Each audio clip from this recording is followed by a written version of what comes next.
coming on to our first question. You have held key positions at educational institutes, corporates throughout your professional career, right? So, what are the key factors that have kept you connected with the education sector till date? Hello to all of those of you who are watching this interview on different social media handles and platforms. It's wonderful to be in this conversation. So your question was that what has kept me connected to the education sector? I think education is the fundamental aspect of our life. You know, every human being gets education, either formal or informal. And, you know, in India, unfortunately, millions of children are deprived of education. But education is a fundamental aspect of our life, which prepares us in our formative years and prepares us to face life in that sense.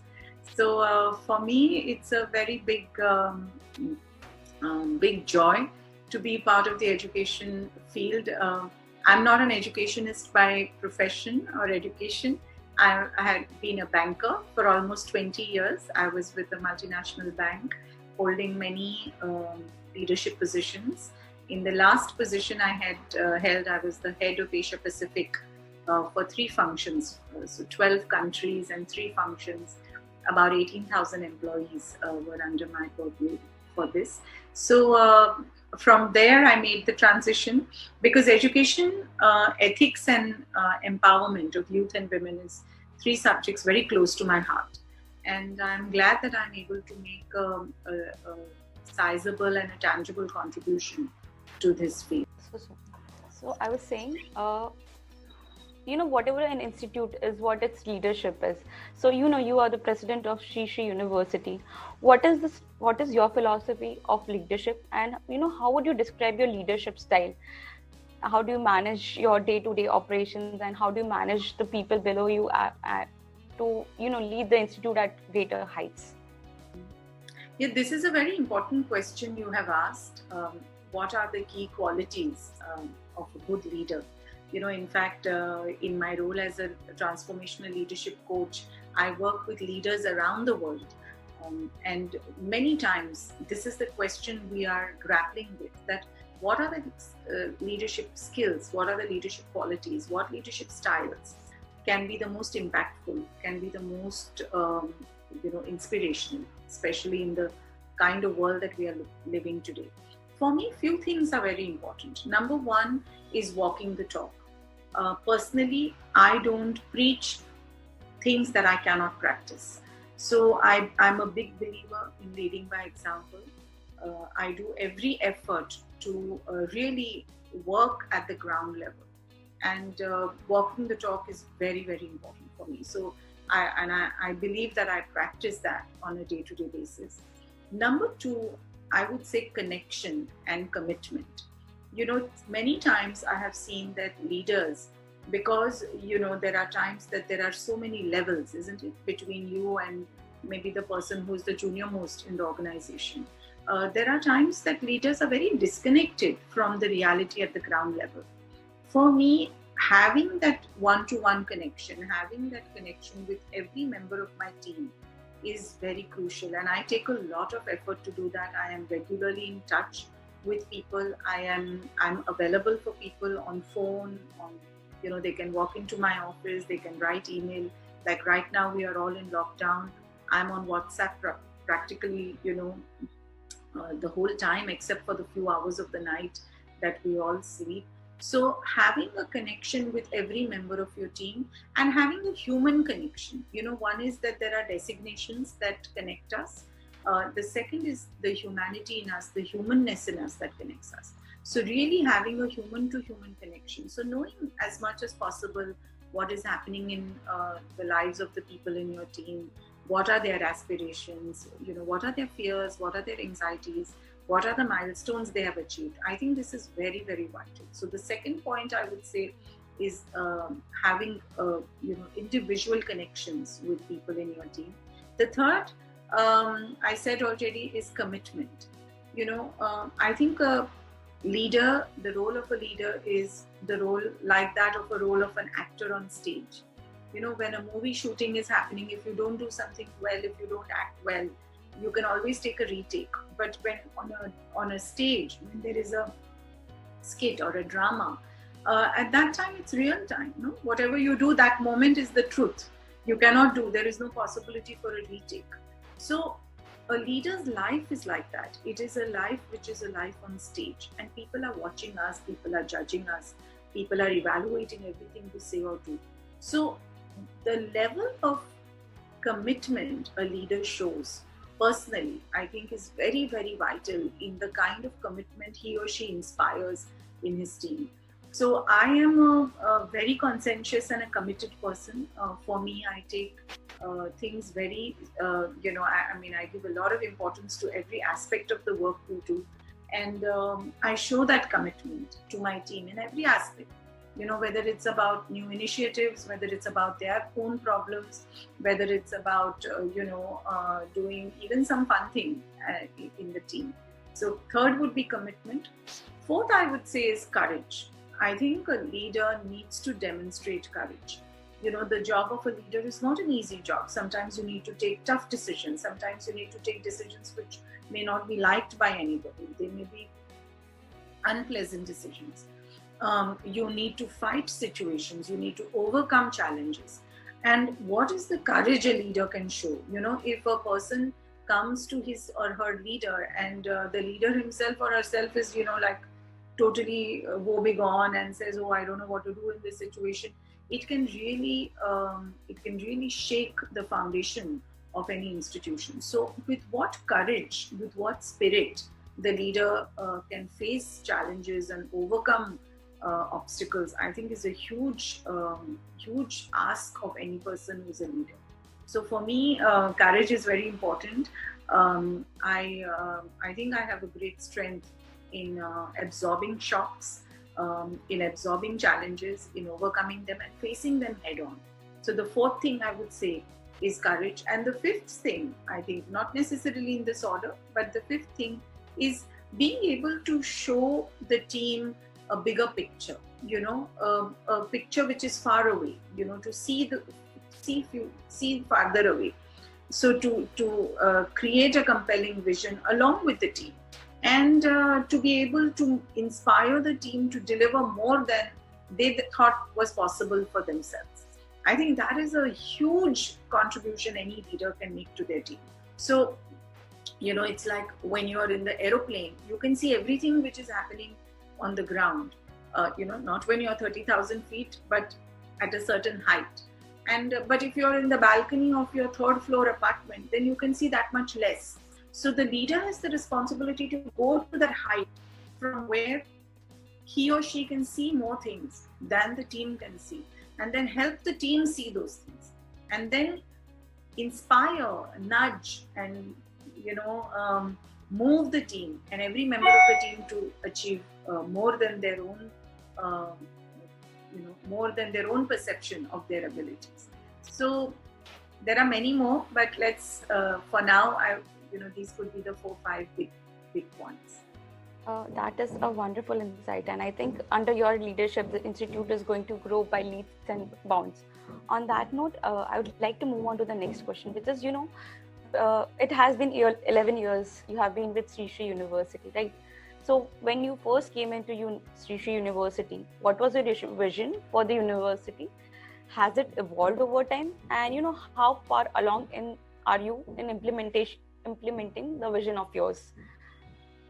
Yes, so actually our university is only 6 convocations old. This year is our 8th academic year.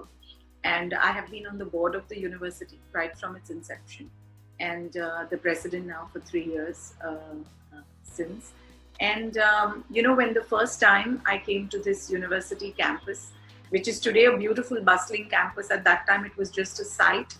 It was a barren site with huge quarries, thorny shrubs, and if you saw the place, you would think that nothing can be possible here. There were only 2 trees. We have a huge campus, many acres, and there were just 2 trees on that entire expanse of land, and everything else was a barren, and it was an illegally quarried land. So big pits. So we were thinking, what is even going to be possible? But just in a short span of 7-8 years today, we have got so many green campus awards. We have more than 100,000 trees, more than 50-60 types of birds are coming to our campus, and we have close to 1 million square feet, 10 lakh square feet of built up infrastructure, which includes academic buildings. In fact, behind me you can see one of our main academic buildings called Shruti, and in fact this is being built inside a quarry. So the terrace of the building is actually at ground level. So this is about 100 feet, 125 feet below ground level. And this is why also it keeps the place little cooler, because in general the temperatures in the world are increasing today. So we have almost 10 lakh square feet of built up infrastructure, including academic buildings, gym facilities, sports facilities, medical facilities, hostels, kitchen. We have a ISO 22000 certified kitchen. And we have recently opened our own Ayurveda hospital. So we have a hospital on campus. So it has grown in such a huge way in such a short period of time. And from like 40 students whom we started, totally we have now close to 3,000 students who are studying, undergraduate, graduate, certificate, short-term, long-term, medium-term programs. We have about 100 students are doing PhD with us, and we have a number of firsts. So we are the first university in all of Asia to start a school of osteopathy.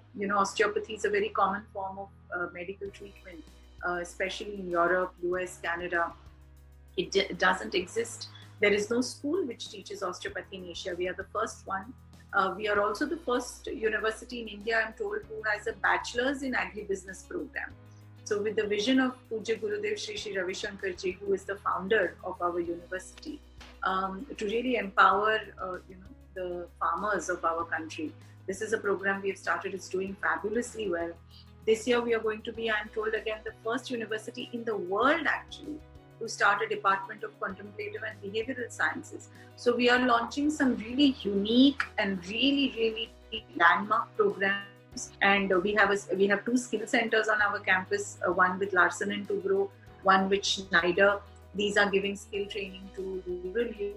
So to rural youth, and we have students from all over India, all 28 states of India, and almost 10-12 countries of the world in such a short time. So we have galloped, I think, in a huge way. We cook almost for every week, every month. For 1 week of the month, we can cook what we grow on campus. We are growing vegetables, fruits.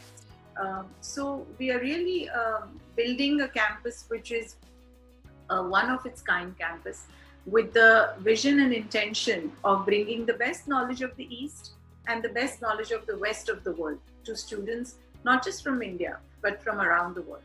And we have been very successful.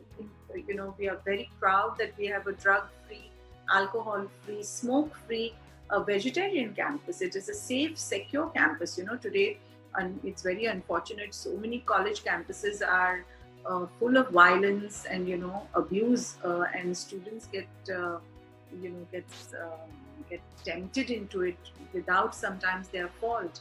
So many parents write to us that they are so relieved and so happy that their students are studying in such a safe, secure campus. And one of the most amazing things about our campus is that we teach students tools and techniques to manage their mind.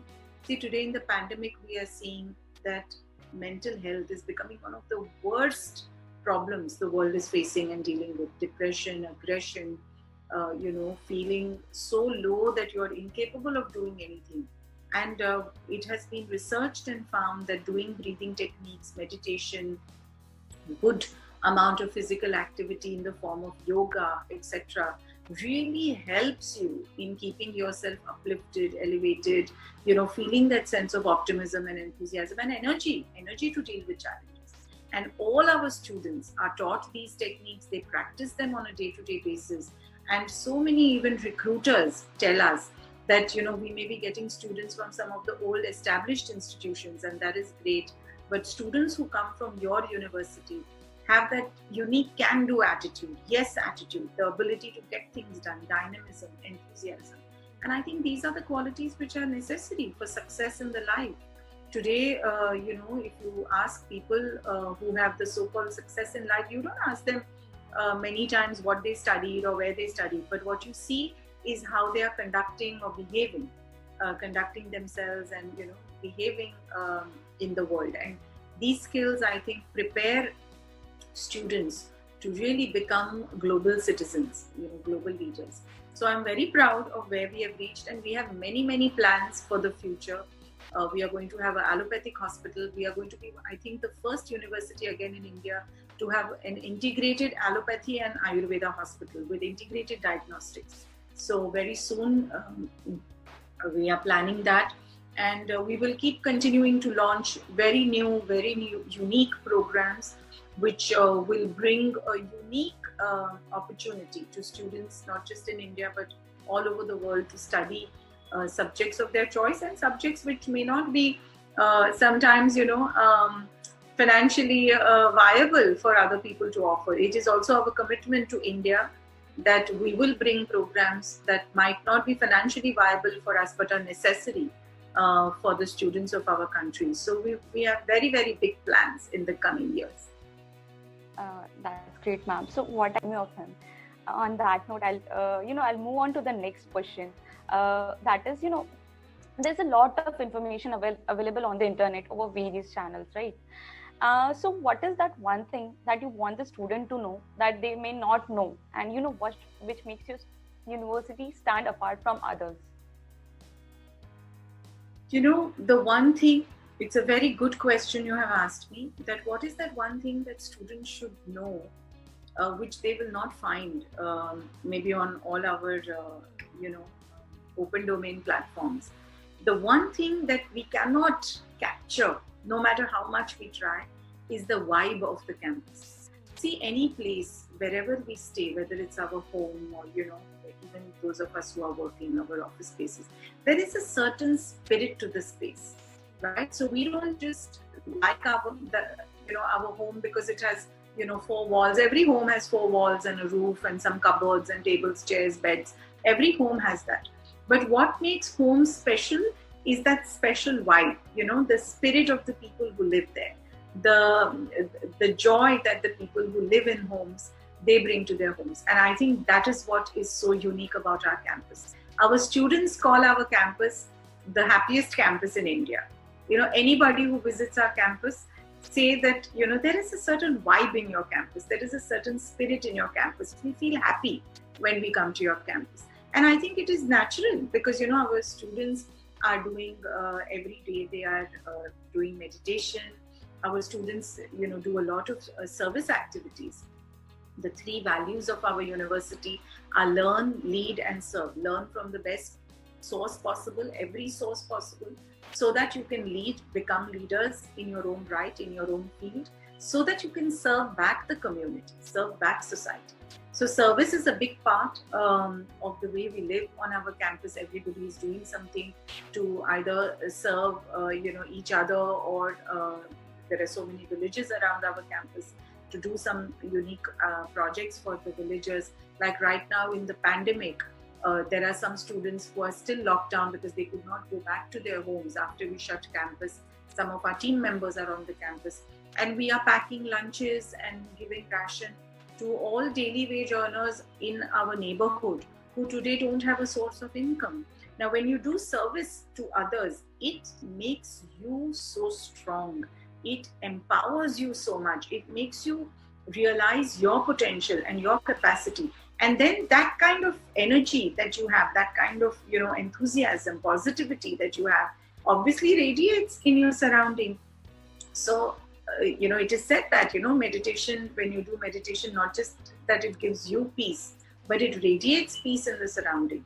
So the vibe of our campus, the joy of our campus, the happiness, the peace in our campus, that is something, we cannot capture in a video or in a Twitter message. It has to be experienced. When you live here, you feel it and you grow into it and you grow yourself because of it.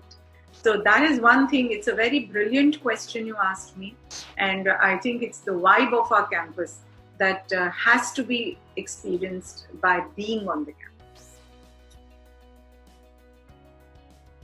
That's really great, ma'am. So I would definitely agree that on that, the vibe of the campus is what makes the student experience.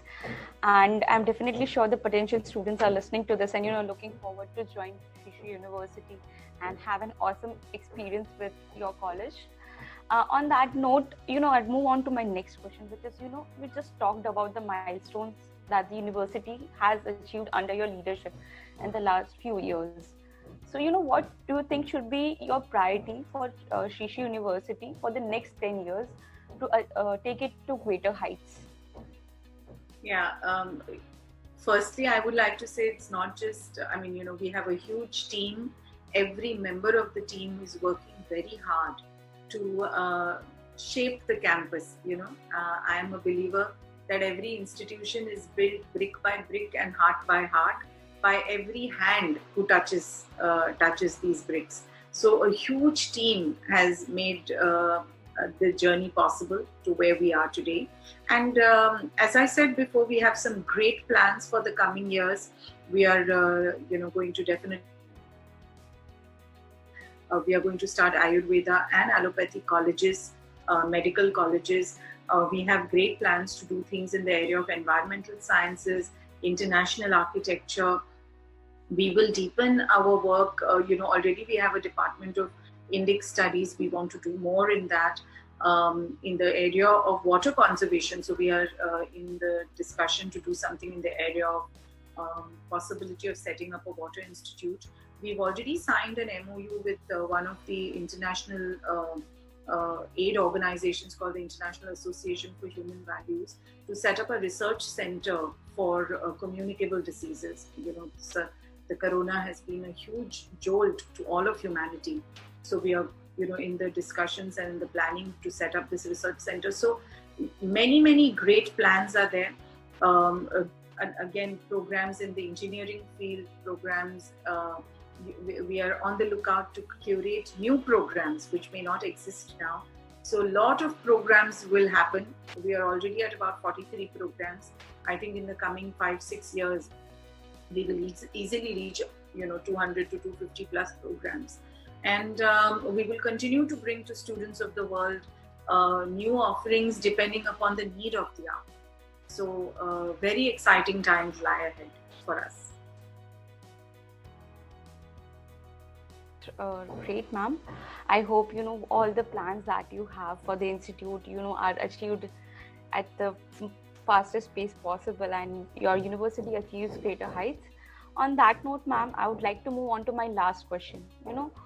The students in general lack direction, or there's no one to mentor them. So any suggestions that you would like to give the current youth and the aspiring students on how they can achieve their goals and make a career for themselves? This is a challenge, and I see that also in many students who I interact with and meet. I think there is no black and white answer to this question because every student has his or her own unique interests, unique passions, unique fears and unique hopes. But couple of things as a thumb rule. Number one, I think important to choose a line of study which really resonates with you as a person. If you are a more communication, outward going, really a people person, and if you select a subject where you need to basically just stay indoors and maybe say do research, it won't match. Your personality doesn't match to that kind of a temperament that is needed. On the other hand, if you have a very great temperament to do research, to do scientific study, and then you choose a subject which needs you to continuously be outward going, interact with people, even that is a clash of temperament. So I think the time in the world is right. A few years ago, few decades ago, there were very few options for students. Like when I went to college couple of decades ago, 2 decades ago, we could do BA, BCom, BSc, right? There was, do engineering or medical. Like there were 10, 12 big opportunities that we had. But now it is not the case. There are thousands of opportunities that students have. So firstly, I would say that be clear about what you are good at. What is your temperament? What is your unique strength? And then look at what are the programs that you can choose, what line of study you can choose that plays to your unique strengths. See, it's important to accentuate what you're already good at, and by on the side you can always keep growing at things which you know may not be so strong in. But my advice always is, do what you're good at, then you will excel in it, no matter how small or big you think the kind of study you're doing is. So first is recognize that. Second is look at therefore what are the areas of study that you can that play up to your strengths. And third, the biggest advice I give to students is stay the course. Every line of study there will be difficulties, there will be challenges. Like, see, this year is going to be a challenging year for students. Nobody planned for it, nobody hoped for it, but it is a challenge. Don't abandon midway. Stay the course. Life is long. Few months here and there now that seem overbearing or difficult, they won't matter in the long run. So stay the course. That's my third advice. My fourth advice is, of course, this, the time in college and university is the time to really have a great time in life, to really enjoy. But the trends in the world are changing. Today, if you look at all the founders of big technology companies, they are all 25 to 30 years old. So younger and younger people are doing bigger and bigger things in life, sooner in their life.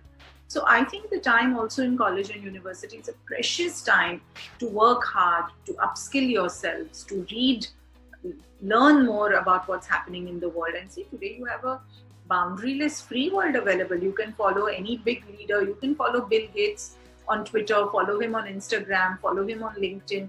You know what he's doing. You can follow any of the big leaders, right? Satya Nadella, you can follow. Sundar Pichai, you can follow. Even 10, 15 years back, these opportunities were not there.